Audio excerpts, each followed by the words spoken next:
ದೇವನಹಳ್ಳಿ ಪ್ರದೇಶ ಸುಂದರ ಸುಮಧುರ ಭೂಭಾಗ. ಅಂಥ ಪ್ರದೇಶದಲ್ಲಿ ವಿಮಾನ ನಿಲ್ದಾಣ ಸ್ಥಾಪಿಸುವ ನಿರ್ಧಾರ ರೈತರ ಬದುಕನ್ನೇ ಅಲ್ಲೋಲ ಕಲ್ಲೋಲ ಮಾಡಿದೆ.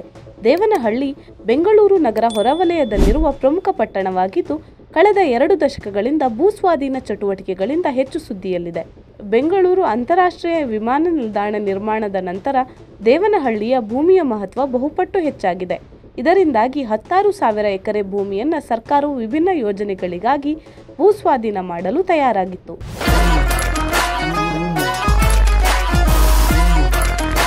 ಯಾರಾದರೂ ಹೇಳಿ, ಸಾವಿರಾರು ವರ್ಷಗಳಿಂದ ತಾವು ಇದ್ದ ಮನೆ, ತಮಗೆ ಸೀಮಿತವಾಗಿದ್ದ ಹೊಲ, ಗದ್ದೆ, ಮನೆಯನ್ನು ಬಿಟ್ಟು ಹೋಗುವುದೆಂದರೆ ಸಾಮಾನ್ಯವಾದ ಮಾತಲ್ಲ. ಹಾಗಿದ್ದಾಗ ಅಲ್ಲಿದ್ದ ರೈತರು ಹೇಗೆ ಅಲ್ಲಿನ ಭೂಮಿಯನ್ನು ಸರ್ಕಾರಕ್ಕೆ ಬಿಟ್ಟುಕೊಟ್ಟು ಅಲ್ಲಿಂದ ಜಾಗ ಖಾಲಿ ಮಾಡುತ್ತಾರೆ ಹೇಳಿ? ಇದಕ್ಕೆ ಹಲವಾರು ನಟರು, ಕಲಾವಿದರು ಸಹ ಜೊತೆಯಾಗಿ ರೈತರ ಪರವಾಗಿ ನಿಂತರು. ಆ ಸಾಲಿನಲ್ಲಿ ನಟರಾದ ಪ್ರಕಾಶ್ ರೈ ಸಹ ಒಬ್ಬರಾಗಿದ್ದಾರೆ. ಅಂದು ಮೈಸೂರಿನ ಪ್ರೆಸ್ ಕ್ಲಬ್ನಲ್ಲಿ ಸುದ್ದಿಗಾರರೊಂದಿಗೆ ರೈತರ ಪರವಾಗಿ ಮಾತನಾಡಿದ ಅವರು, ರೈತರು ಏನೇ ಬಂದರೂ 1 ಇಂಚು ಭೂಮಿಯನ್ನು ಸಹ ನೀಡುವುದಿಲ್ಲ ಎಂದು ಹೇಳಿದರು. ಭೂಸ್ವಾಧೀನ ಪ್ರಕ್ರಿಯೆಯ ಬಗ್ಗೆ ಅವರು ಕಳವಳ ವ್ಯಕ್ತಪಡಿಸಿದರು. ಇದು ನಿಜವಾದ ಅಭಿವೃದ್ಧಿ ಗುರಿಗಳಿಗಿಂತ ಹೆಚ್ಚಾಗಿ ಸ್ವಾರ್ಥಿಗಳು ಮತ್ತು ರಿಯಲ್ ಎಸ್ಟೇಟ್ ಮಾಫಿಯಾಗಳಿಂದ ನಡೆಸಲ್ಪಡುತ್ತಿದೆ ಎಂದು ಆರೋಪಿಸಿದರು.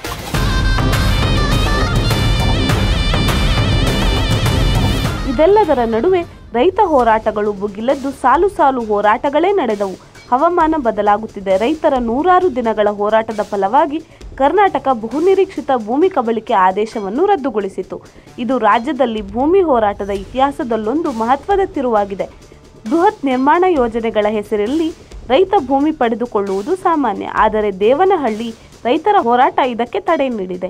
100 ದಿನಗಳ ಹೋರಾಟ, ಪ್ರತಿಭಟನೆ, ಸತ್ಯಾಗ್ರಹ ಇದಕ್ಕೆ ಫಲ ಕೊಟ್ಟಿದೆ.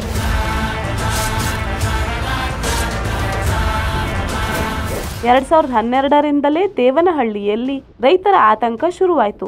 ಏರ್ ಹಾಸ್ಟೆಸ್ ಪಾರ್ಕ್, ಡಿಫೆನ್ಸ್ ಯೋಜನೆಗಳು ಎಂಬ ಹೆಸರಿನಲ್ಲಿ ಹಸಿರು ಭೂಮಿಯನ್ನು ಕಿತ್ತುಕೊಳ್ಳುವ ನೋಟಿಫಿಕೇಶನ್ ಹೊರಬಿತ್ತು. ಇದನ್ನು ವಿರೋಧಿಸಿ ರೈತರು ದಿನನಿತ್ಯ ಹೋರಾಟ ಆರಂಭಿಸಿದರು. ಚಳಿಗಾಲ, ಬೇಸಿಗೆಯನ್ನೆಲ್ಲ ಲೆಕ್ಕಿಸದೆ ದೇವನಹಳ್ಳಿ ರೈತರು 1200 ದಿನಗಳ ಕಾಲ ಹೋರಾಟ ಮುಂದುವರಿಸಿದರು. ಬೀದಿ, ಗ್ರಾಮ ಸಭೆ, ಧರಣಿ, ಪ್ರತಿಭಟನೆಗಳು ನಡೆಯುತ್ತಿದ್ದವು. ಭೂಮಿ ಉಳಿಸಿ, ಬದುಕು ಉಳಿಸಿ ಎಂಬ ಘೋಷಣೆ ಎದ್ದಿತ್ತು.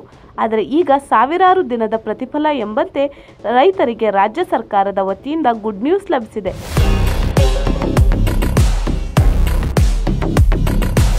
ಮುಖ್ಯಮಂತ್ರಿ ಸಿದ್ದರಾಮಯ್ಯ ನೇತೃತ್ವದ ಸರ್ಕಾರ ದೇವನಹಳ್ಳಿ 13 ಗ್ರಾಮಗಳ ಭೂಮಿ ಕಬಳಿಕೆ ಆದೇಶವನ್ನು ಸಂಪೂರ್ಣವಾಗಿ ರದ್ದುಗೊಳಿಸಿದೆ.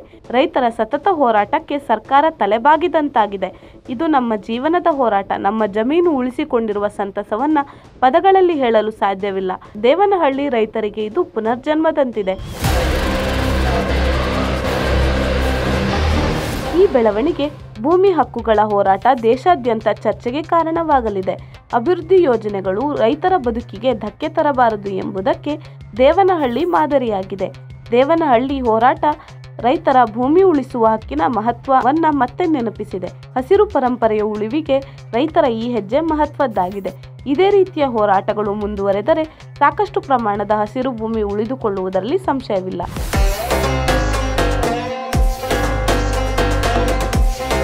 ಇದಾಗಿತ್ತು ಇವತ್ತಿನ ವಿಶೇಷ ಸುದ್ದಿ. ಇದೇ ರೀತಿಯ ವಿಶೇಷ ಸುದ್ದಿಗಳಿಗಾಗಿ ನೋಡ್ತಾ ಇರಿ ಇನ್ಸೈಡ್ ಟ್ರಸ್ಟ್ ಮೀಡಿಯಾ.